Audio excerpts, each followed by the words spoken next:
Chapter 3. The journey begins. It was dawn and the golden sunlight shone down on a tall man in a black hat, with a knapsack on his back, walking west. After the lonely, wet nights he had recently spent, Inman felt half dead. He stopped and put his boot on the roadside fence, and looked out across the fields. He tried to greet the day with a thankful heart, but he hated this flat land, with its red dirt and bad smell. The wound in his neck felt freshly raw and hurt badly. He put a finger underneath the bandage, and to his surprise realized that the wound had healed over and was no longer a deep red hole. He calculated that although he had been walking for some days, he had not traveled a great distance from the hospital. His wound forced him to walk slowly and rest more often than he wished. He was very tired and also rather lost, still trying to find a route that went directly toward his home in the Appalachian Mountains. But the country consisted of small farms, all cut up by tiny paths that crossed each other, with no signs to say where they were going. He kept feeling that he had been led further south than he wanted. And the weather had been bad, with rain that came suddenly, with thunder and lightning, day and night. Each farm had 2 or 3 dogs and he was often forced to fight off their attacks. The dogs and the danger of the home guard meant that he was always nervous traveling through the dark nights. The previous night had been the worst. He had heard the sound of horses and had climbed a tree and watched as a pack of home guard came by, searching for men like him to seize and beat and return to the army. When he had climbed down and begun walking again, every tree seemed to have the shape of a man, and once he aimed his pistol at a bush that looked like a fat man with a big hat. That long night finished, his greatest desire now was to climb over the fence, walk out across the fields into the woods, and sleep. But having at last reached open country, he needed to move on, so he took his foot off the fence and continued walking. The sun climbed the sky and turned hot, and all the insect world seemed interested in Inman's body. In the afternoon he came to a small village with a store and a few houses. Inman decided to risk going to the store to buy food. He put his pistol into his blanket roll in order to look harmless and not attract attention. 2 men sitting on the porch hardly looked up as he climbed the steps. One man was hatless, with his hair standing up on his head. The other man, who wore a cap, was studying a newspaper. Leaning against the wall behind him was an expensive gun. Inman wondered what men like these were doing with such a good gun. He walked past them into the store and they still did not look up. The store did not have much, but Inman bought cornmeal, a piece of cheese, some hardtack, and then he went out onto the porch. The 2 men were gone. Inman stepped down into the road to go on walking west, eating as he traveled. A pair of black dogs crossed the road in front of him. Then, as Inman came to the edge of the town, the 2 men who had been on the porch suddenly came from behind a house and stood in front of him. They were not big men, they were drunk, maybe, and seemed too confident. "Where are you going, you fool?" the man with the cap said. Inman said nothing. He finished his food with 2 big bites. Before the war he had never liked fighting much, but when he had joined the army, he had discovered that fighting was easy for him.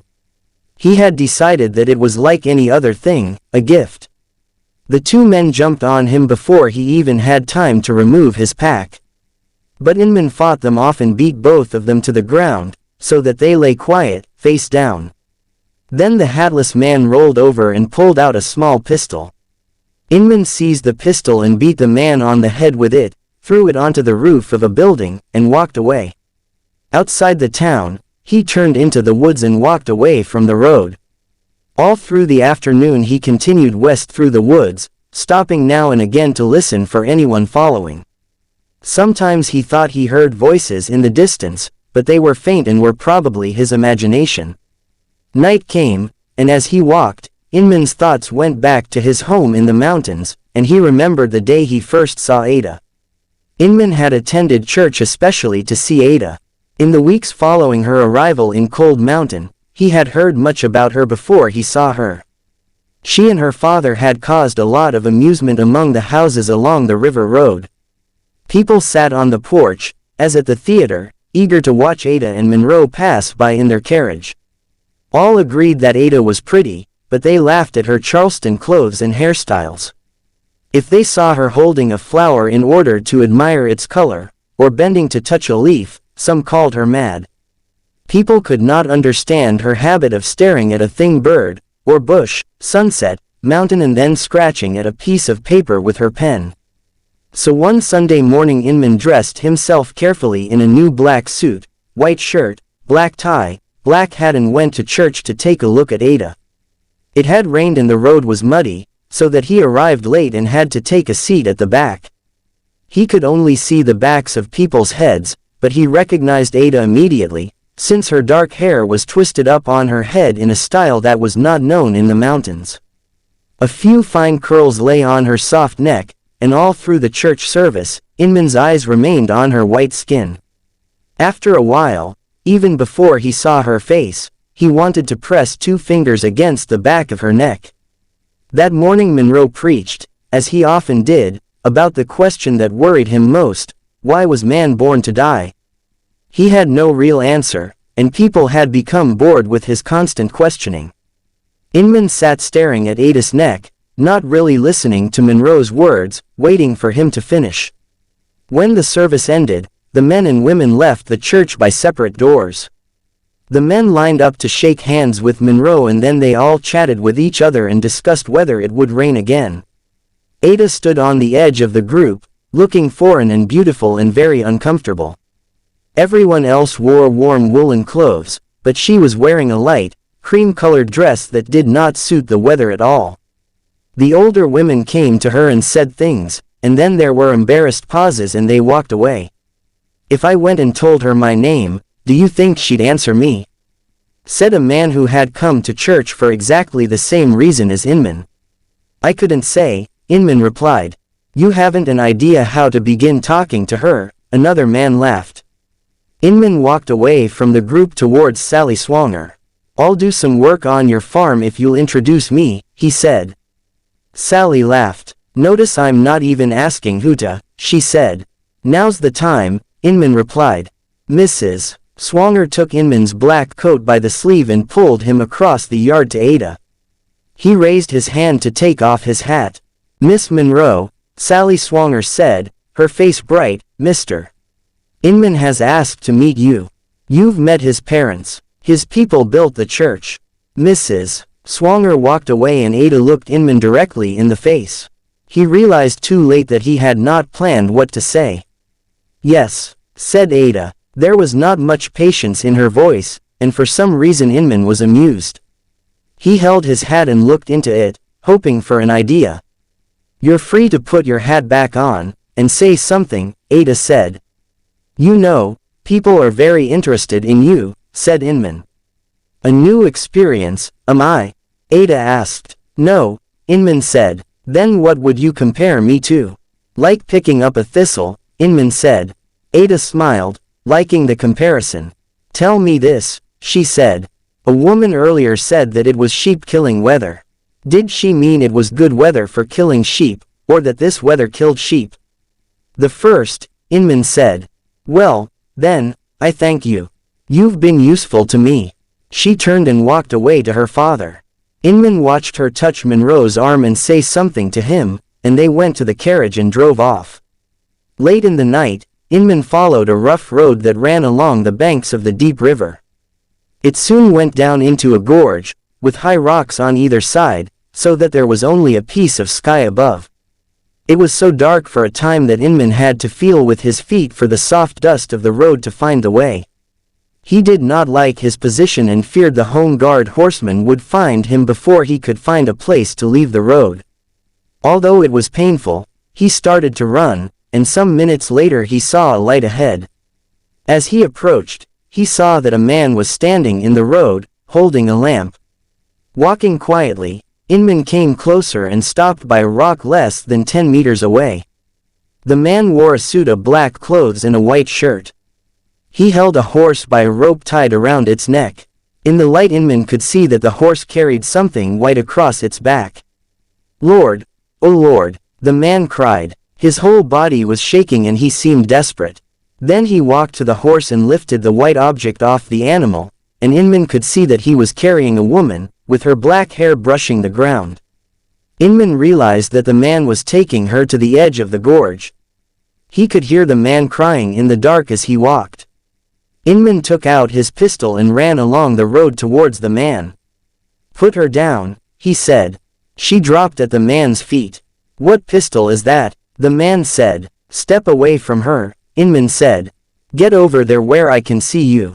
The man stepped across the body and approached Inman. "You're a message from God saying no," the man said. He fell to his knees in the road and Inman saw that his face was shiny with tears. Inman hit him lightly with the pistol so that he fell in the road on his back. "You deserve to be killed," Inman said. "Don't kill me, I'm a preacher," the man replied. Inman showed his surprise. "Is she dead?" he asked. "No, she has a child inside her. And I gave her some powder to make her sleep for 4 hours. Not married to her, no." Inman stepped over to the girl, put a hand to her dark head, and lifted it. She looked drugged, but he could see that she might be attractive. "Put her back on the horse," Inman said. The man did as he was told, and then said, "What now?" "Where did you come from?" Inman asked. "There's a town not far off," the man replied, pointing up the road in the direction Inman was going. "Walk in front of me and show me the way," Inman said. They started walking. Inman kept his pistol in one hand and led the horse with the other. The road soon started climbing through low hills. They walked in silence for some time, until finally the preacher said, "What do you intend to do with me?" "I'm thinking about it," Inman said. "How did you get into this trouble?" "It's hard to say. No one in town knows about us. She lives with her deaf old grandmother, and it was easy for her to come away at midnight and lie on a river bank with me until the first birds began to sing. You were going to throw her into the gorge like a dead pig." "Well, yes, but I had to think about my position. If we had been found out, I would have been chased out of town. Believe me, I spent many nights worrying about what to do." "Why didn't you marry her?" "I had already asked another woman to marry me." "Then you shouldn't be a preacher," Inman said. They walked on and came to a small town on the river bank. "I'll tell you what we're going to do," Inman said. "We're going to put her back in her bed." They entered the town. "Which house?" Inman said. The preacher pointed down the road to a tiny house. When they reached it, Inman took the rope off the horse and tied the preacher by his neck to a tree. "Stand here quietly and we'll live through this," he said. He lifted the girl from the horse, with one arm under her waist and another under her soft legs. Her dark head rested helplessly on his shoulder. "I ought to kill him," Inman thought. He carried the girl to the house, put her down by a bush, and looked in through a window. An old lady slept on a bed by the fire, with her mouth open. The door was not locked and Inman put his head inside. "Hey," he said, but the old lady did not move. There was an empty bed at the end of the room, and Inman stepped outside, picked the girl up, and carried her to the bed. He pulled off her shoes and covered her to her chin. Then he left her and walked back out to where the preacher stood tied to the tree. He took pen and ink and paper from his knapsack, and found a place where the moonlight came through the trees. He wrote the story down, then put the paper in a tree branch where the preacher could not reach it. The preacher watched him and when he guessed what Inman was writing, he kicked at him with his feet. "You've ruined my life," he said. "Don't blame that on me," Inman said. "I don't want to have to wonder if you'll be back in that black gorge in a night or two with her lying on your horse again. Then shoot me and leave me." "Don't think that I don't want to do that," Inman said as he walked away.